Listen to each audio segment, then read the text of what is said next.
All right, talking about shoulder health. Common programming issues seen with the shoulder is a completely upside down ratio of pushing to pulling. So when we talk about different motions for the body, you've heard us talking about the basic foundational movements, and for the upper body, we basically split everything into a horizontal pushing and pulling, so a horizontal push or horizontal pull, or a vertical push and a vertical pull, right? So horizontal push is any kind of press motion, right? Like a bench press, a push-up, seated chest press on the machines, anything of that nature, right? A horizontal pull would be any kind of rowing motion, right? So either like a seated row or a bent over row, reverse fly, something like that. Anything that'll bring your shoulder blades closer to your spine, all right? For the vertical portion, we have a vertical push, so a lot of shoulder upward pressing motions, whether it's a military press, basic overhead shoulder press, even a landmine press is kind of a vertical motion as well. But basically anything that's pushing the weight up against gravity, right? And then you have the vertical pull, which is any kind of pull-up variation or lat pull down, something of that nature. Okay, so horizontal pushing and pulling, and then you have your vertical pushing and pulling.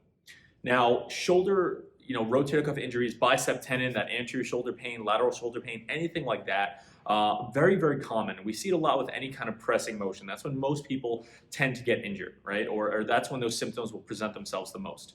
And this is a very common mistake, but it's also a very common programming error. If it's not a traumatic injury, right? You didn't slip and fall, outstretch, or you didn't try and throw something really hard, that you might not have been ready for. Most of the time, it's a programming issue. And what we mean by that is your programming ratio of horizontal pushes and vertical pushes to horizontal pulls and vertical pulls, right? Or basically your push to pull ratio is completely off.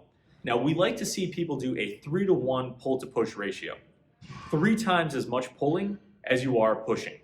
And that sounds like a lot. And to be honest, whenever somebody comes in with shoulder pain that's non-traumatic, there's no mechanism of injury, one of the first things I'll do is, all right, let's talk a little bit about your program of strength training or weightlifting or any kind of health routines.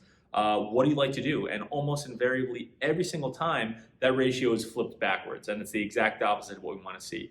People will do a lot of pushing and not as much pulling whatsoever. So really, really important to keep in mind, basic shoulder health revolves around keeping your shoulder blade nice and stable. So anything that we can do to increase the strength behind your body, right, in the back. So a lot of pulling variations, vertically and horizontally. Those are what we're going to want to focus on for shoulder health.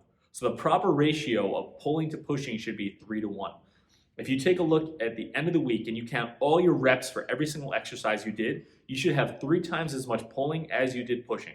And that includes horizontal and vertical combined, all right? So remember that, 3-to-1. Keep an eye on the social media videos from us. We're gonna do some exercise variations, some exercise examples and things that you guys can kind of jot down. But ideally, we really want that 3-to-1 ratio. And we tend to find people slide away from that proper ratio is when you start to get injured.